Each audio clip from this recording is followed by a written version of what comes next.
जो लोग घरों में बैठे हैं, जो लोग घरों में बैठकर केवल सोशल साइट से जुड़े हैं, मैं उनसे भी कहना चाहूंगा, आवाज उठाइए। आप वोट किसको देते हैं नहीं देते वो मैटर नहीं करता है। यदि छात्रों का मुद्दा सही है तो आज इनके लिए आवाज उठाइए, क्योंकि याद रखिएगा, अगर आज आप आवाज नहीं उठाते हैं तो मारे तो एक दिन सब जाएंगे। कोई भूख से मरेगा, कोई दुख से मरेगा, कोई सत्ता की चाबुक से मरेगा, और जो बच जाएगा गोली और बंदूक से मरेगा। जैसे जो लोग घरों में बैठे हैं, आप किस राजनीतिक आइडियोलॉजी को मानते हैं?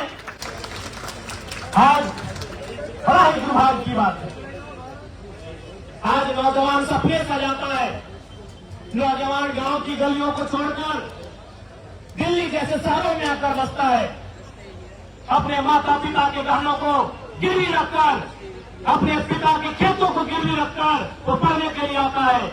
वो इसलिए पढ़ने आता है कि उसकी आंखों में सपना होता है, हम पढ़ लिख कर अपने माता पिता का जो बोझ है उसे दूर करने का काम करेंगे।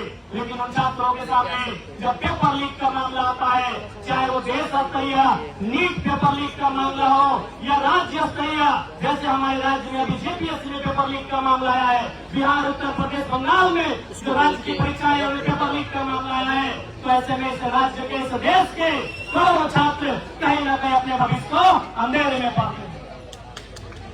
लाठीचार्ज के बिना, धरना के बिना, हाईकोर्ट के बिना, प्रोटेस्ट के क्लियर होता है। इसलिए आज वो चिंता जो आज से लगभग 95 साल पहले देश के महान क्रांतिकारी भगत सिंह ने जताई थी कि आजादी तो हम अंग्रेजों से ले लेंगे, हम आजादी आज ले, 10 साल बाद ले या 15 साल बाद ले, आजादी तो हम अंग्रेजों से ले लेंगे। लेकिन सवाल यह है, क्या वो आजादी अंतिम व्यक्ति तक, किसान तक, खेतों में काम करने वाले किसान तक, मजदूरों में काम करने वाले कर्मचारियों तक, मजदूरों तक, फैक्ट्रियों में काम करने वाले, माफ कीजिएगा, फैक्ट्रियों में काम करने वाले मजदूरों तक, खेतों में काम करने वाले किसानों तक वो आजादी जाएगी कि नहीं? शहीद आजम भगत सिंह की सबसे पहली चिंता थी, सबसे बड़ी चिंता थी कि आजादी खेतों में काम करने वाले किसान तक पहुंचेगी नहीं, या फिर 10% कॉर्पोरेट के हाथ में आजादी रह जाए। ये चिंता भगत सिंह की थी, और इस चिंता पर मुहर प्रधानमंत्री जी को अपने पन्ने पलटने चाहिए। भगत सिंह की ये जो चिंता जो उन्होंने जताई थी कि आजादी गांव तक, खेतों तक, खलिहानों तक जाएगी, या 10% अमीरों के हाथों में आजादी रहेगी, इस चिंता पर मुहर किसी विपक्ष ने नहीं लगाया। इस चिंता पर मुहर प्रधानमंत्री के महान नेता अटल बिहारी वाजपेयी ने लगाया, जब उन्होंने कहा लाल किला के मचान से कि कलकत्ता के फुटपाथों में नंगे बदन जो आम यहाँ से आते हैं उनसे जाकर पूछो 15 अगस्त के बारे में क्या कहते हैं, उनसे जाकर पूछो कि 15 अगस्त के बारे में क्या कहते हैं। ये किसी ऑपोजिशन की आवाज नहीं है, ये नरेंद्र मोदी हमारे देश के आदरणीय प्रधानमंत्री, उनके नेता का मुहर था। इसलिए आज पूरे देश को इस विषय पर तो सोचना चाहिए। आज देश के हालात पर चिंतन करने की आवश्यकता है। आज हमारे देश की मीडिया का हालात क्या है, आज ब्यूरोक्रेसी का हालात क्या है। जो स्वतंत्र व्यवस्थाएं थी, सीबीआई रहे, ईडी रहे, तमाम जो स्वतंत्र व्यवस्थाएं जिनको हम ऑटोनॉमस बॉडी के नाम से जानते थे, आज उनकी क्या व्यवस्थाएं हैं, इस पर देश को चिंता करनी चाहिए। मैं झारखंड डुमरी विधानसभा का एक विधायक हूं, और मैं श्री सोनम सर के इस आंदोलन का समर्थन करता हूं, और बिल्कुल उनका ये संघर्ष बिल्कुल बेकार नहीं जाएगा। और साथ ही साथ आज जंतर मंतर के इस धारा से मैं पूरे देश के नौजवानों से, मैं देश के तमाम ऑपोजिशन लीडर्स, उनकी पॉलिटिकल पार्टियों से भी आग्रह करूंगा, अगर सरकार वार्ता के लिए तैयार नहीं होती है तो राज्य स्तर, जिला स्तर पर जाकर सत्याग्रह करने की आवश्यकता है, जिससे देश के सभी जो ऑपोजिशन में खड़े हैं उन्हें सहयोग करने की आवश्यकता है। घरों में लाके खड़ा करते हैं, क्योंकि लोकतांत्रिक भारत है, तो फिर नरेंद्र मोदी से सवाल क्यों नहीं होगा? देश के वर्तमान प्रधानमंत्री महोदय से सवाल क्यों नहीं होगा? उनकी जवाबदेही क्यों नहीं होगी? ये तय करना होगा। आज बड़े दुर्भाग्य की बात है। और हमारे देश के प्रधानमंत्री आदरणीय नरेंद्र मोदी जी दिल्ली में रहते हैं, उनके पास इतनी फुर्सत है कि वो इटली मेलोडी चॉकलेट लेकर पहुंच जाते हैं। उनके पास इतनी फुर्सत है,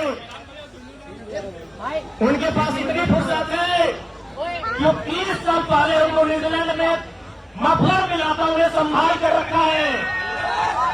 लेकिन प्रधानमंत्री जी के पास इतनी फुर्सत नहीं है कि एक व्यक्ति जो जीवन और मृत्यु के सैया पर अपने जीवन को दांव लगाकर इस राज्य के करोड़ों छात्रों के भविष्य के लिए जो हड़ताल पर अनशन पर बैठा है, उनसे बातचीत की जा सके, ये इनमें हिम्मत है।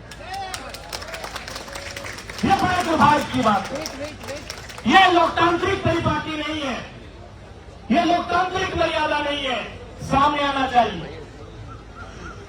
प्रधानमंत्री जी को देश के शिक्षा मंत्री धर्मेंद्र प्रधान जी के साथ सामने आना चाहिए और उन्हें छात्रों के साथ, छात्रों के प्रतिनिधिमंडल के साथ बातचीत करना चाहिए और तथ्यों पर बात करना चाहिए। ये बड़े दुर्भाग्य की बात है। हम ऐसे इस देश को विश्व पटल पर नहीं ला सकते। हम ऐसे इस देश को श्रेष्ठ नहीं बना सकते हैं। ये लोकतांत्रिक भारत है, यहाँ आपको सवालों का जवाब देना होगा। ये भगत सिंह का भारत है, यहाँ आपको सवालों से भागना नहीं होगा, आपको जवाब देना होगा। बहुत ही दुर्भाग्य की बात है। आज एक साधारण सा युवा, एक साधारण सा भाई, एक बहन की तैयारियों को लेकर अपने मन में अरमान सजाकर दिल्ली में, कोई पटना में, कोई राजस्थान के कोटा में, कोई अपने राज्य की राजधानी में जाकर पढ़ाई करता है। जितना आज दिल्ली का तापमान है, उससे कई गुना ज्यादा एक 10 बाय 10 के कमरे के तापमान को फेस करता है।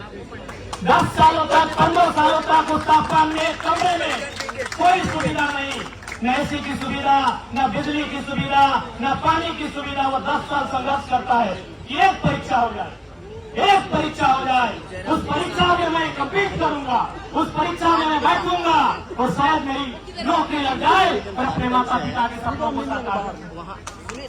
और जब परीक्षा का सेंटर आवंटन किया जाता है तो मैं अपना अनुभव बताता हूँ, क्योंकि मैं आपको बताना चाहूंगा, मैं देश की तो बात नहीं करूंगा, मैं झारखंड के इतिहास का पहला विधायक हूँ जो आज भी स्टूडेंट है।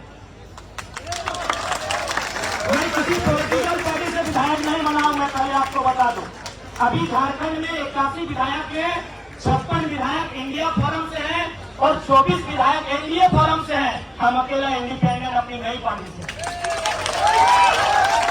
झारखंड की हिस्ट्री का पहला एमएलए है जो सीधे कॉलेज से आकर एमएलए बने और अभी भी कॉलेज में है। मेरा 5th एनुअल सबमिशन हो चुका है पीएचडी में, इंग्लिश लिटरेचर में।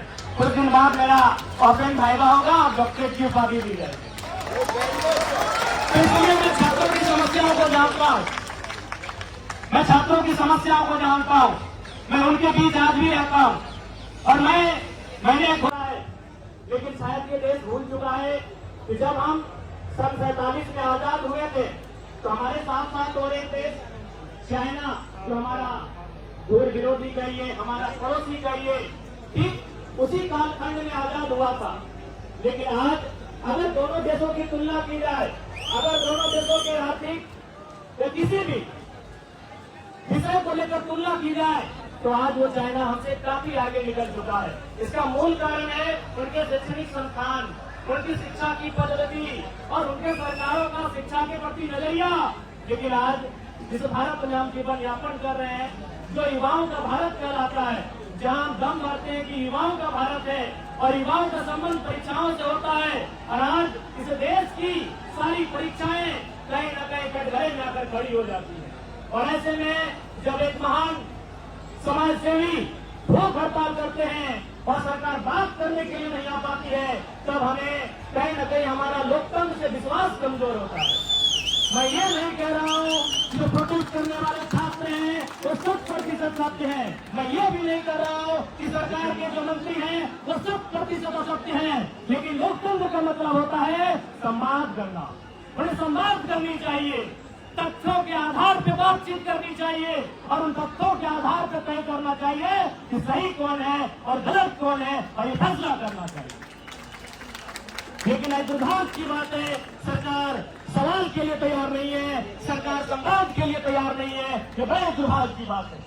आज जिस देश में मृत्यु के 60 साल बाद भी देश के पहले प्रधानमंत्री पंडित जवाहरलाल नेहरू को हम कोसते हैं, आज इस देश में इंदिरा गांधी को कोसते हैं, लेकिन इस देश की विडंबना है कि वर्तमान प्रधानमंत्री जो 12 सालों से प्रधानमंत्री हैं, आप उन पर सवाल नहीं कर सकते,